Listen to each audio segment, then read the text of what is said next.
Now, I'm sitting in the 12 o'clock position. Patient is in supine position.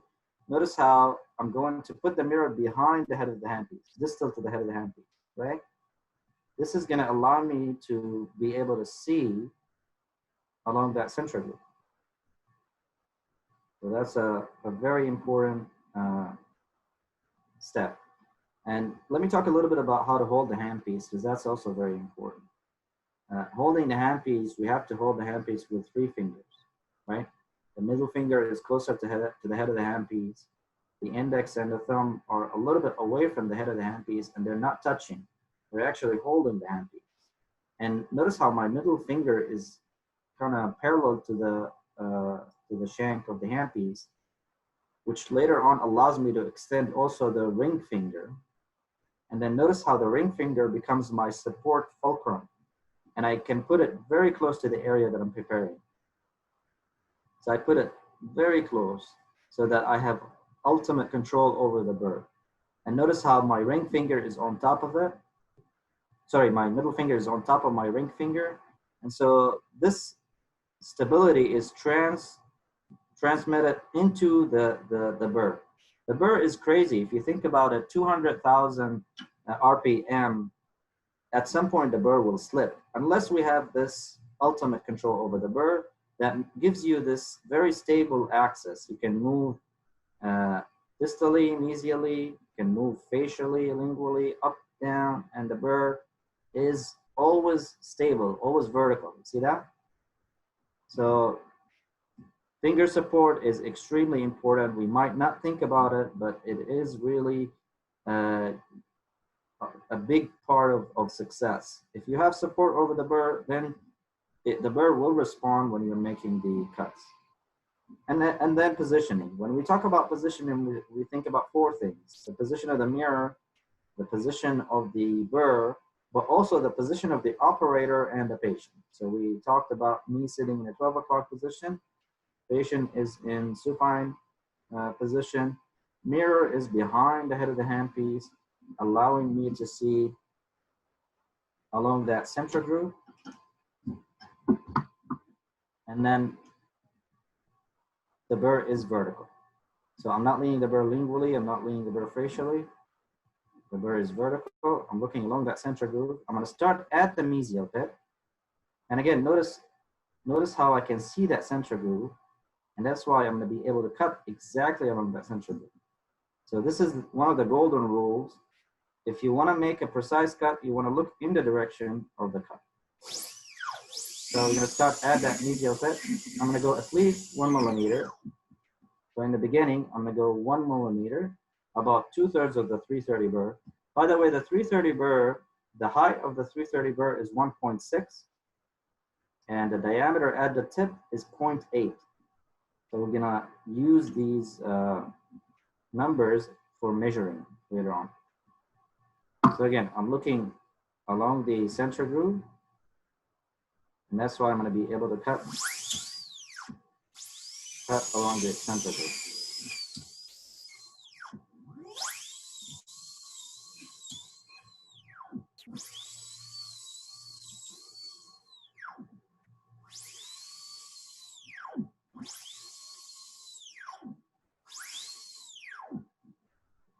Okay.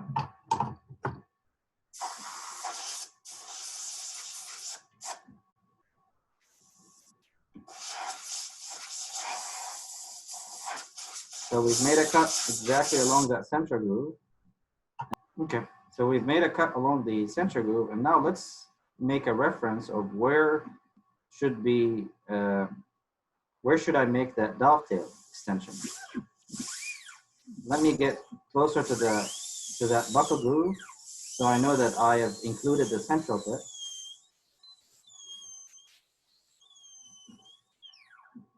So notice how the buckle groove in here is going to determine the position of the central bit. Now, what we're going to do, we're going to start measuring the wall height at the central bit, and we're going to depend on the 330 burr as a measuring tool. I want the wall height here to be at least 1.5 millimeters. So I'm going to go a little bit deeper. until I see that the whole burr is almost inside the tooth. Okay. So you see that dust accumulating on the burr is basically the height of the wall. And this is what determines my pulpal depth. If I compare the wall height here to the burr, and I see that I have 1.5 millimeter, which is just a little bit shorter than the burr, then I've reached to the correct pulpal depth. Then I'm going to look parallel to the oblique ridge. If we're making amalgam, we're going to make the dovetail a little bit more extensive than composite because we depend on that dovetail to be mechanically retentive. But if you're doing composite, you're just going to extend slightly into that facial groove. Again, we've determined our pulpal depth. Now I'm going to look parallel to the oblique ridge. My burr is still vertical, facial-lingually, mesiodistally, and then I'm looking parallel to the oblique ridge. And then I'm going to start a little bit extending in a direction that is parallel to the oblique ridge to create that dovetail.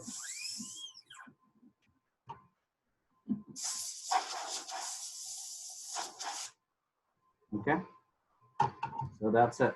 Now that we have our dovetail, we have our reference point, we have our pulpal depth. Let's define this a little bit. Okay, so now I'm going to start at this point where the pulpal depth was determined, and then I'm going to come back and bring the same pulpal depth back to my mesial depth. So again, I'm looking along the center groove. I'm bringing the same pulpal depth back to the mesial depth. That's why I'm looking in the direction of the central groove again. And as much as possible, I'm trying to look in the direction, in the plane of the pulpal floor. So I'm not looking too much vertically. I'm looking in the plane of the pulpal floor so that I know if I'm going up or down. A lot of times when we do cut along the pulpal floor, it's not being a uniform pulpal depth. We're either leaning the burr like this so that the burr gets, the pulpal floor gets deeper and deeper, or we're angling it like this so it gets shallower and shallower.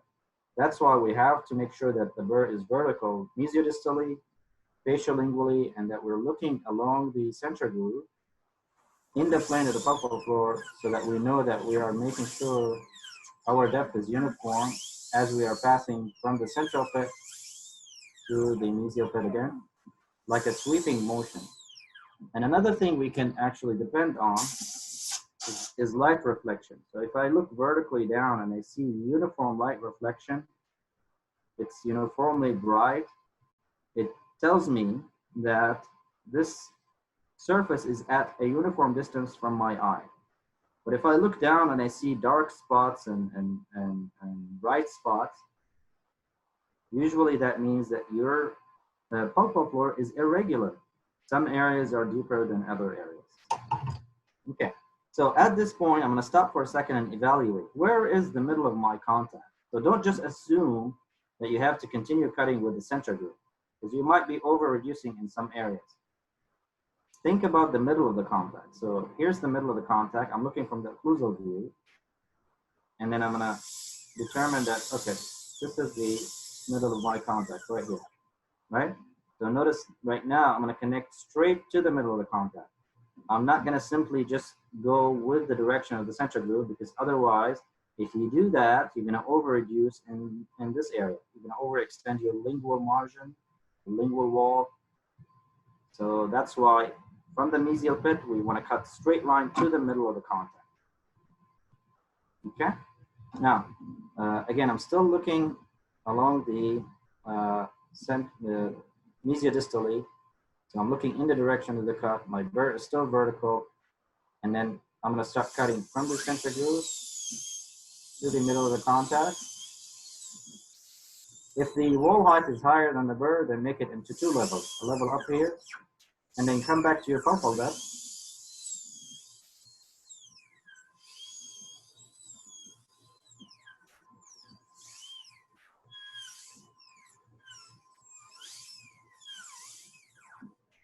So Now that we got very close to the middle of the contact, again, notice the uniform brightness.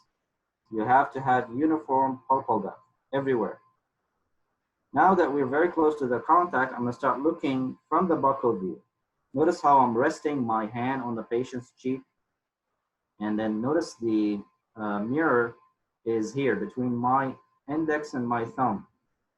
It's very important to support the mirror, because if you don't have good support, if you're just depending on that pinky, your mirror is going to keep shaking. You need to have very, very good support. Again, keep this, you see the handle of the mirror? Keep it parallel to your index. And then the index and the thumb are holding the handle, so just in case you needed to rotate it. Now, one thing I really want to bring to your attention. Look, occlusal view is only for evaluation, okay? Occlusal view is not for cutting. I know it's very attractive because when you look occlusally, you can see everything, but there's a huge problem in this. When you look occlusally and you try to prep while looking occlusally, look at the angle of the burr. So you're either going to be damaging the adjacent tooth, or you're going to be destroying the internal anatomy of your internal outline of your prep, because there's no way to look occlusally and keep the burr vertical. If you keep the burr vertical, you won't see anything. So again, what I'm trying to say is that occlusal view is not for cutting. It's just for evaluating, okay? When we keep the burr vertical, I'm either putting the mirror behind the head of the handpiece, distal to the handpiece, or coming from the buccal side to look parallel to the contact. Why do I want to look parallel to the contact? Because I don't want to hit the adjacent tooth. I want to see how close I am to the adjacent tooth. Clear? Okay. So again, check to see that your burr is vertical facial-lingually, vertical mesodistally. You're sitting in a 12 o'clock position. You're looking parallel to the contact. When I start getting very close to the adjacent tooth, I'm going to start utilizing the tip of the burr. I'm cutting with the tip of the burr, up to down, rather than just simply pushing with the side of the burr. When I push with the side of the burr, I may damage the adjacent tooth. But if I'm using the tip of the burr like this, it's a much safer movement to get very close to the adjacent tooth. Again, we've determined the pulpal depth. We've made sure that our pulpal depth uniform throughout my prep, from the central pit all the way to the middle of the contact.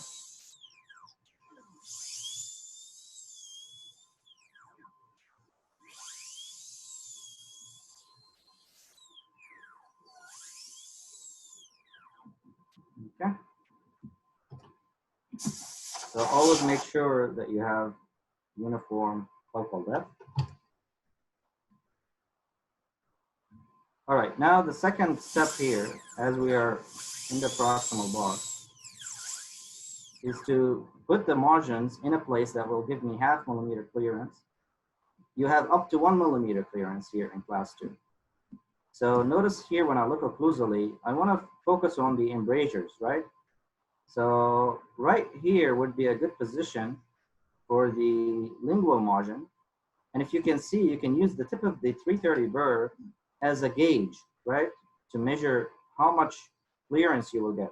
If that black triangle, if that embrasure triangle is half the tip of the burr, that's where your lingual margin should be. And the same thing on the facial. Again, I'm evaluating from the occlusal view. Always evaluate from the occlusal view. If that black triangle is half the tip of the burr, which is 0.8, which means that you have 0.5 millimeter clearance, that's where your facial margin should be.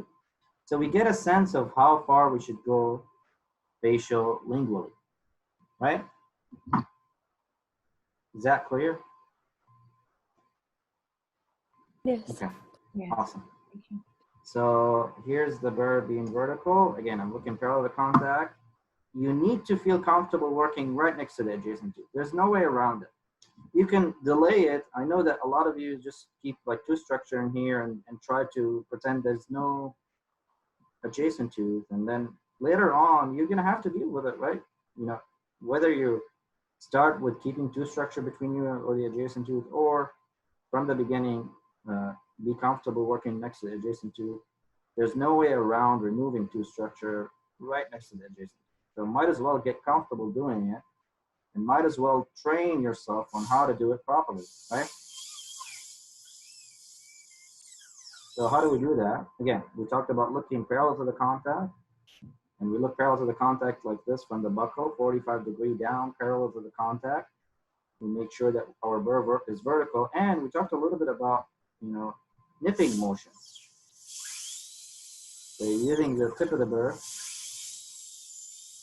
from occlusal down to the pulpal, occlusal down to the pulpal, because this motion is more controlled when I'm trying to find my margins right next to the adjacent tooth. What is the definition of a margin? A margin is where a surface ends, right? So where the lingual wall ends, that's the margin. And so by its definition, it has to be very close to the adjacent tooth. There's no way around it. And so I put the burr right next to the adjacent tooth, and I'm looking parallel to the contact, so I know exactly where to put it to avoid hitting the adjacent tooth. My burr is vertical. I'm looking parallel to the contact, and I'm using the tip of the burr so that I have a more controlled movement rather than using the side of the burr and doing all kinds of damage. All right, so now I think my lingual is in a good position. Notice how there's going to be a hook that later on we're going to remove with the hand instrument. So we're going to keep that in mind. That hook, the final margin, you're going to remove it with the hand instrument. Then right now I'm going to move to the facial. Take a look. The burr is vertical. I'm looking parallel to the contact. I'm putting the burr right next to the adjacent tooth, and I'm going to use nipping motion using the tip of the burr, occlusal to pulpal, occlusal to pulpal. Don't cut too much before you stop, and then evaluate. Obviously, right here, I'm still in contact, so I need to move a little bit more. So, the idea is this. You can always do something about underextension. The problem is overextension, right? Unless you have a time machine, you will never be able to do something about it. So let's apply this concept of trial and error, right? So gradually get to your goal. Don't cut abruptly. If you cut abruptly, again, you get to a point where you overextend it, then there's nothing to do.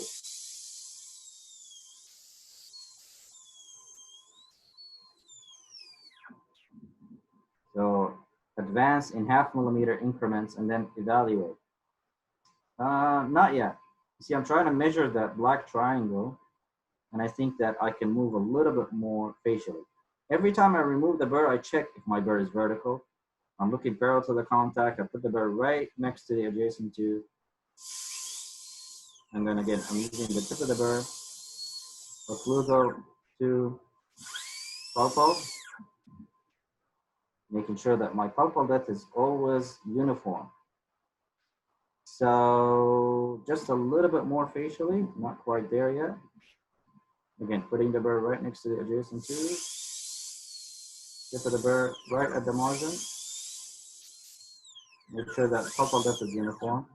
Stop, evaluate. I think right now we're definitely going to get 0.5 millimeter clearance facially, definitely 0.5 millimeter lingually. Now I'm ready to work on the exit angles. So I'm going to start from the margins. I'm not going to change the position of the margins. And then I'm going to start utilizing the side of the burr. Again, make sure that your burr is vertical. I'm looking parallel to the contact. I'm going to use the side of the burr to cut from the margin towards inside. So I'm just focusing on making a straight line, cutting from that margin towards inside. And we talked about the exit angle being close to 90 degrees, a little bit more than 90 degrees. So what is it that you're measuring? You're measuring the exit angle with the outside surface. So this angle with the outside surface, it's a little bit, it's more than 90, but it's too much. So focus on the embrasure. This wall with the lingual wall right now, it's too much. We're going to make it a little bit closer to 90 degrees. So, when I say obtuse, let's aim for like 95 or 100 degrees. You don't need it to be very flared. Again, the burr is vertical. I'm looking parallel to contact. I'm starting from the margin. I'm not going to change the position of the margin because I'm not cutting lingually. I'm pushing towards the wall. I'm cutting on the wall from the margin towards inside. And notice when I cut from the margin towards inside, I will never hit the adjacency, right? So that's another advantage of cutting from the margin towards inside. Okay, so that's pretty much what I need right now. This is a little bit more than 90 degrees. And then we're not going to leave this area sharp. We're going to have a smooth transition with the center groove. Again, make sure that your burr is vertical. We're not machines, you know, we're destined to kind of angle the burr. So that's why I keep checking. Every time I remove the burr and I come back, I check, is my burr vertical? And right now I'm trying to make a smooth transition with the center groove.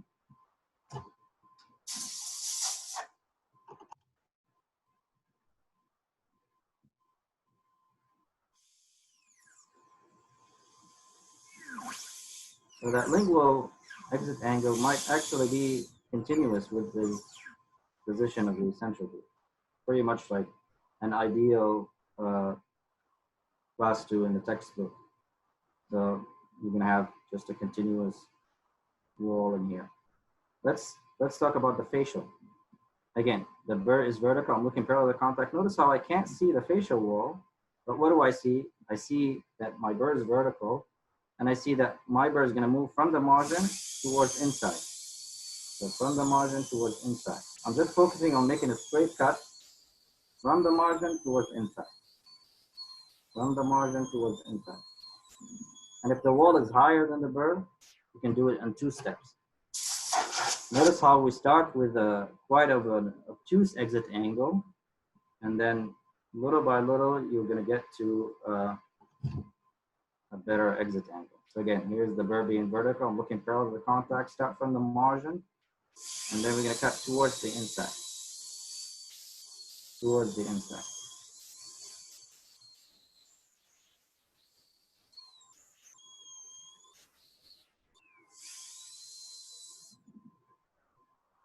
Still a little bit too much. I'm going to get it closer to like 100. So again, the burr is vertical. I'm looking parallel to the contact, start from the margin.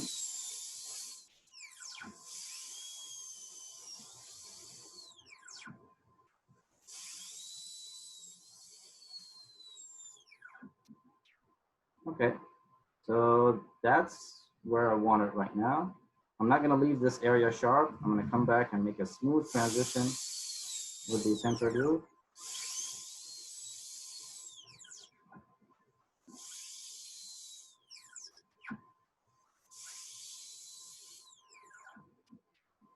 Okay, there you go.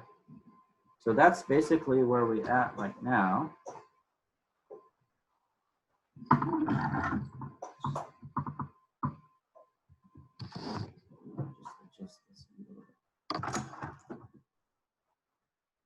Sorry, I'm just going to adjust the.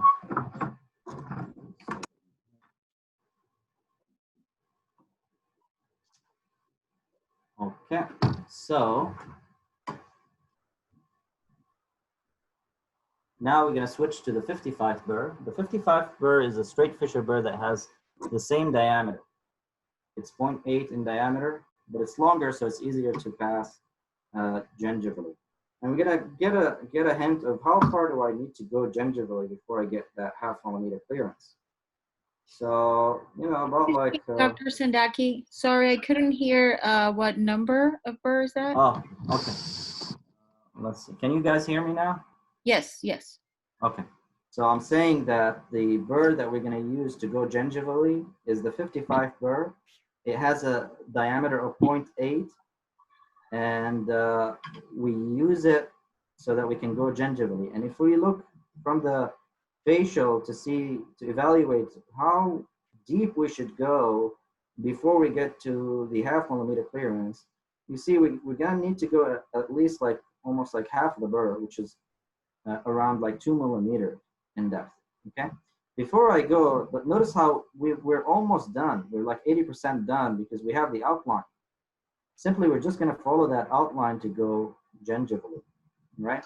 So before I go, I'll even refine it a little bit more, so I have a better chance of you know, increasing my chances for success. If I can come back and define the outline in here.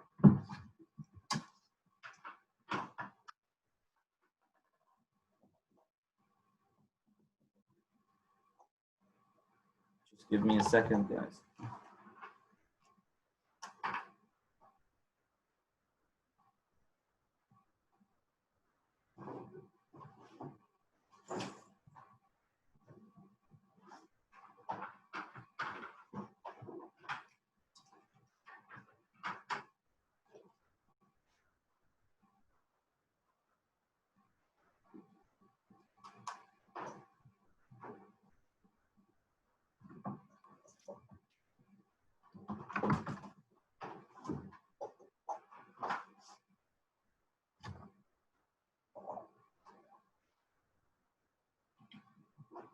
Okay, so I'm gonna come back and like you can see, I'm gonna just work a little bit more on defining the outline at the gingival floor.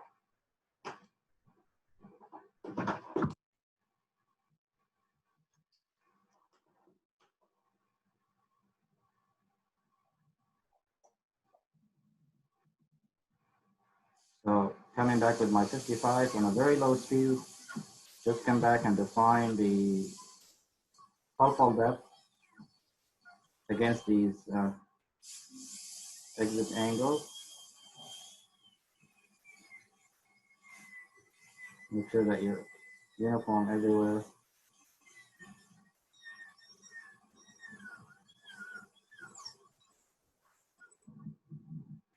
Okay.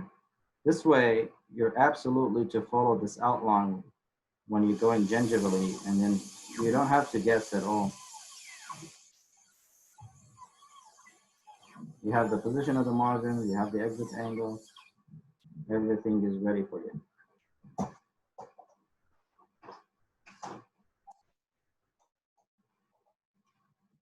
Okay, all right, so now what do? I put the burr the same angle as the wall, right? Now, when you've kept the burr vertical in the pulpal level, it gave you natural convergence because the shape of the 330 burr is a pear shape, right? So it gave you that convergence. But with the 55 burr, all we need to do is just to keep the burr is the same angle as the wall. So this is very critical. As you're going gingivally, please don't lean the burr against the wall like this, because everything you've done will be damaged right now. So if you go gingivally and you lean the burr against the wall, you're gonna damage your exit angle, you're gonna overextend, and you're gonna be in trouble. So what do? Very simple. Just keep the burr the same angle as the wall. Put the burr 1 millimeter from the adjacent tooth. So here's the adjacent tooth. Put it 1 millimeter inside, and let's go deeper, about 1.5 millimeters. And here's my lingual corner, okay? Notice how the exit angle wasn't damaged because I didn't lean the burr against the wall. The same thing here. Put the burr the same vertical angle of the proximal wall here. Put the burr 1 millimeter inside away from the adjacent tooth, the same thickness of the 355 burr, and then start going deeper.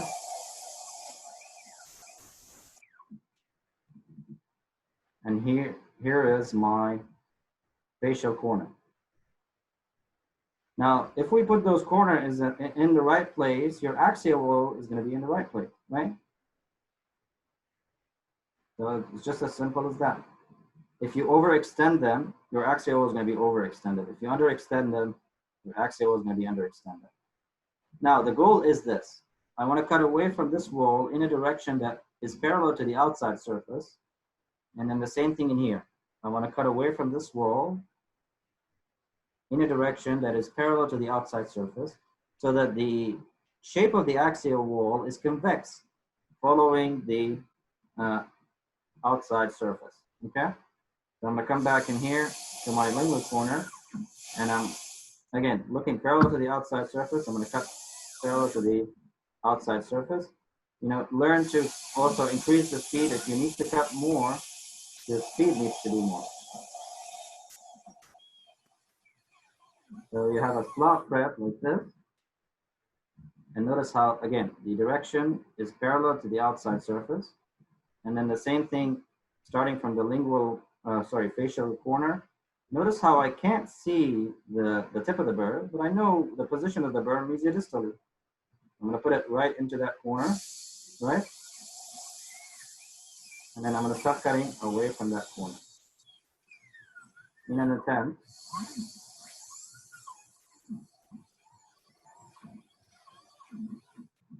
to get that slot. Take a look at the shape of the axial wall right now. It should follow the outside surface. What is left is to get rid of the enamel between me and the adjacent tooth right now. And I'm going to do this also gradually. I'm going to start from this corner and then using the wall to guide me, because you worked so hard on making this outline, it can work as a guidance for you. So just putting the burr parallel to the wall and start advancing closer and closer and closer to the adjacent tooth until you have removed the excess all the way towards the lingual margin, right? Can you guys hear me? Yes, we hear you perfectly. Okay, all right, because I'm using my laptop mic. I forgot the Snowball better microphone, and so I'm kind of screaming in here. Some people think I'm crazy around here. So no, we hear you. As long as you can hear me. Okay. All right. So again, notice how I can't see the tip of the burr, but don't panic. It's okay if you can't see the tip of the burr. What do you need to see?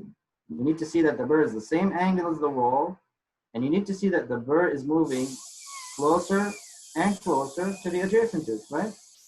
This is what I'm trying to trim. I'm trying to trim the facial margin. That's it. So, and you see how I can see the tip of the burr from this embrasure in here. So now we trim the excess all the way to the facial margin. What's left is that lip of the enamel at the gingival margin. Please try not to break it. I know it's very tempting to break it right now, but here's the issue with breaking it. You're dealing with plastic teeth.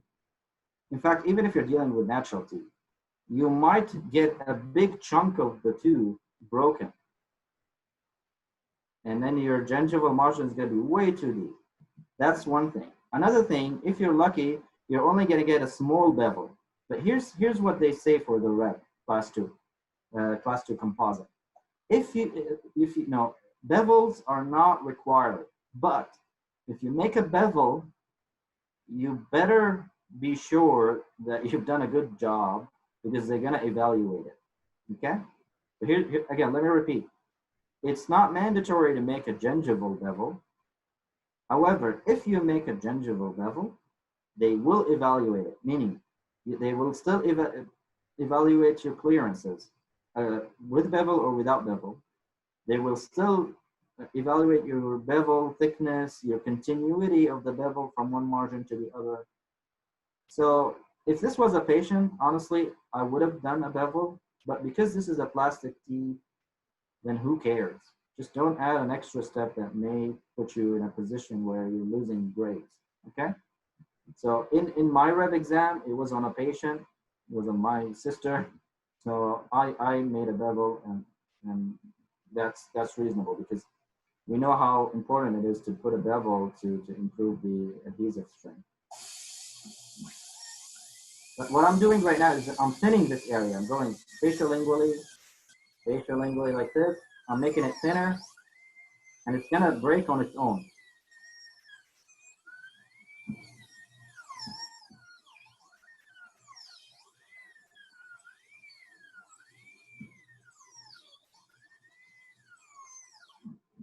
So when it's very thin like this, that's okay, I can break it. Now take a look, even though that I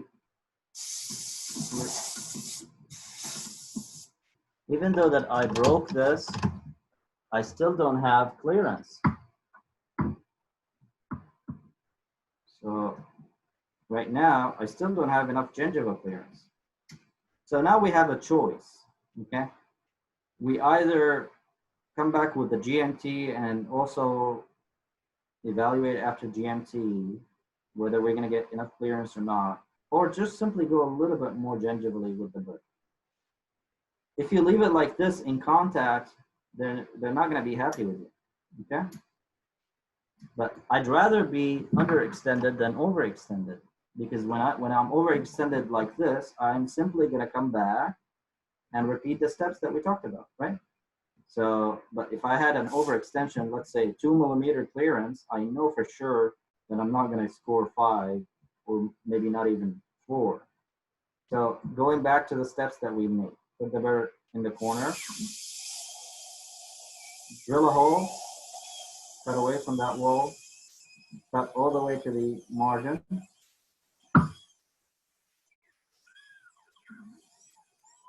And then the same thing on the facial.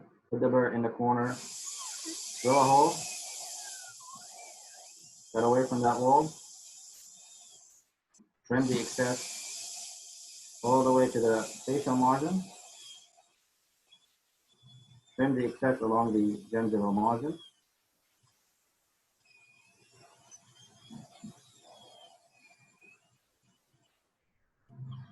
Okay, so now, now I have half millimeter clearance. Now I'm 100% sure that everything is fine. Okay, whatever left right now is to use hand instruments. So I really urge you to sharpen those instruments, make sure that you have them ready. We have the enamel hatchet here, which is the diameter here that I have, sorry, the thickness of the blade is about 1.3. You can use it also for measuring if you want, but you know, whatever enamel hatchet that you're going to use, that's fine, as long as the cutting edge is sharp. How do we know if the cutting edge is sharp? If you look at the cutting edge, and if it's very sharp, it's not going to reflect any light. Right now, I have a little bit of a dull cutting edge, so you see how it's reflecting a little bit of a light. If it's absolutely dark, then you know that your cutting edge is like a knife. You know, it's very sharp. So yeah, this is also a little bit dull. So sharpen your instruments. Another instrument that we use is called the chisel hoe, and the chisel has the cutting edge in a plane that is perpendicular to the handle. So if you have the cutting edge in this plane, the handle is going to be perpendicular to that cutting edge. Okay? And we use those instruments because of ease of access. When I'm working on the facial and lingual margin, I'm going to turn the patient's head to the right, and then I'm looking from the occlusal view again. Notice what I do. I come back with the cutting edge, and I make sure that my cutting edge is exactly lined up with my exit angle. Starting from the top, I'm going to lean the instrument a little bit more vertical so that it's easier for me to trim.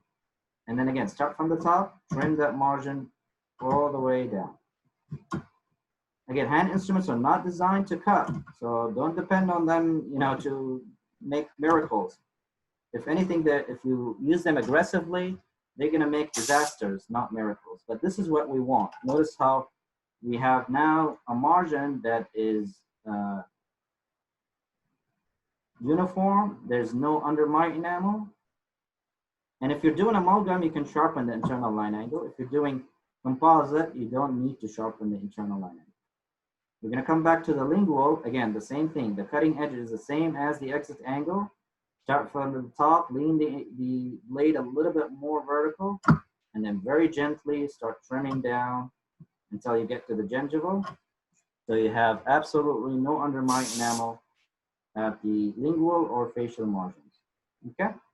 What's left right now is to use the GMT. And we're going to use the mesial gingival margin trimmer. So by now, I hope that we all know how to distinguish between, you know, mesial and distal.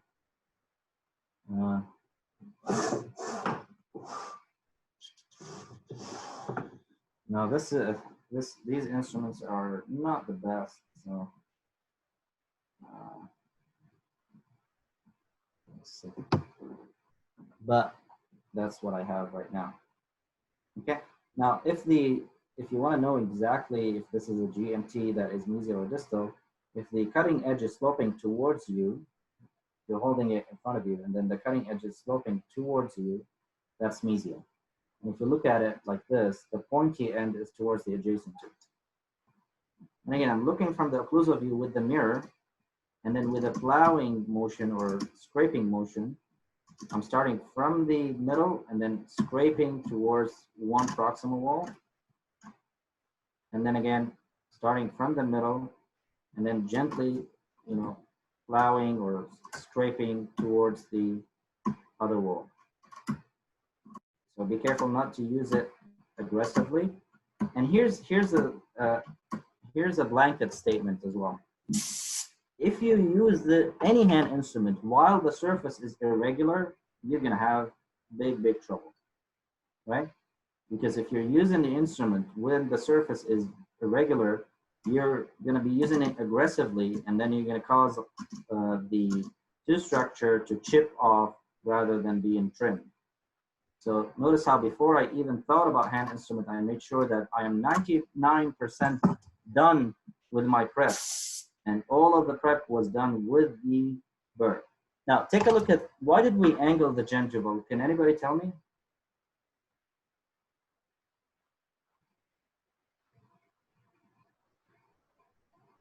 Why did we angle the gingival wall with the GMT? What's the purpose? We are doing this is an amalgam preparation design, correct? The one. No. Even if it's composite, why do we angle? It's because of the way that the enamel, I remember the enamel, how we call them? The prism. Perfect. Yeah, so very good. Good job. So you're saying that we are trying to remove undermine enamel. Perfect. And that applies for composite or amalgam, right? We don't want undermine enamel at the gingival margin. So it doesn't matter if you're doing amalgam or composite, you're still going to use GMT. The same GMT, take a look, you can use it to make an axiopulpal line angle bevel. Just come back and scratch that axiopulpal line angle. Okay? And then you're done. Now, if you have plenty of time, come back with your burr and spend all the time in the world, finishing and polishing, as long as you have a very, very gentle speed. So if your speed is very gentle and your touches are passive, you can come back and be, polishing and doing all kinds of things, but it's absolutely unnecessary. Again, I really want to bring your attention to the fact that those aren't people that are trying to compare you to other attendees. They just want you to show them something functional. So they couldn't care less if this is beautiful or not, if this is shiny or not. So as long as you don't have very rough surfaces, as long as everything is where it needs to be, as long as you have clearances, exit angles, you're addressing retention form, resistance form, then you're going to score 5. Don't waste your time too much trying to polish and shine and do all kinds of extra steps. Okay. Any questions for class 2?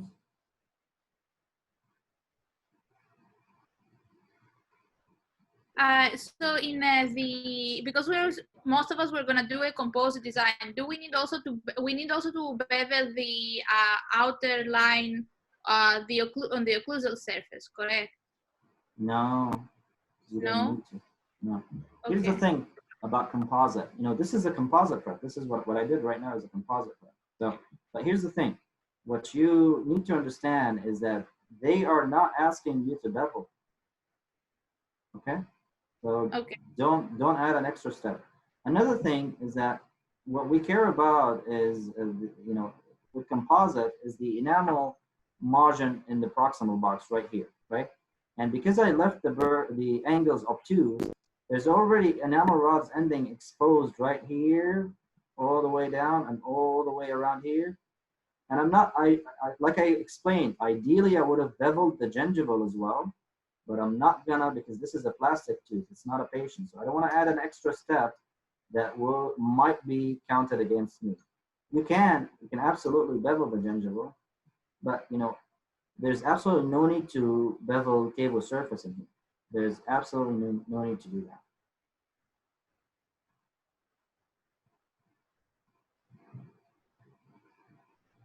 Okay. I had a question. Sorry. For the composite prep, we don't have to have a kind of, S-curve on the buccal surface. Am I correct? But you guys, let me talk a little bit about S-curve. S-curve is not an anatomical feature. It's just simply a rounded connection between an exit angle and the central groove. So it all depends on where is your contact. If your contact is facial to the central groove, you're probably going to have an S-curve on the facial, right? If your exit angle is, let's say, lingual to the central groove, you're going to have an S-curve on the lingual. Now, what they want us to be is to be very, very conservative, right? So if you want to remove that S-curve, you're not going to be conservative. You're just simply going to extend that exit angle all the way to the central groove, right? And so you're going to cut all this tooth structure unnecessarily. The goal is always to protect the triangular ridges as much as possible. So that's why instead of me extending the exit angle too far inside, I stopped before I invade the triangular ridge, and I just simply came back and then got a rounded connection between my exit angle and the central groove. That's basically what an S-curve is. You're not going to fail if you cut too far inside. You're just not going to get 5. They're going to see that you could have preserved some tooth structure in here, right? So this is what you're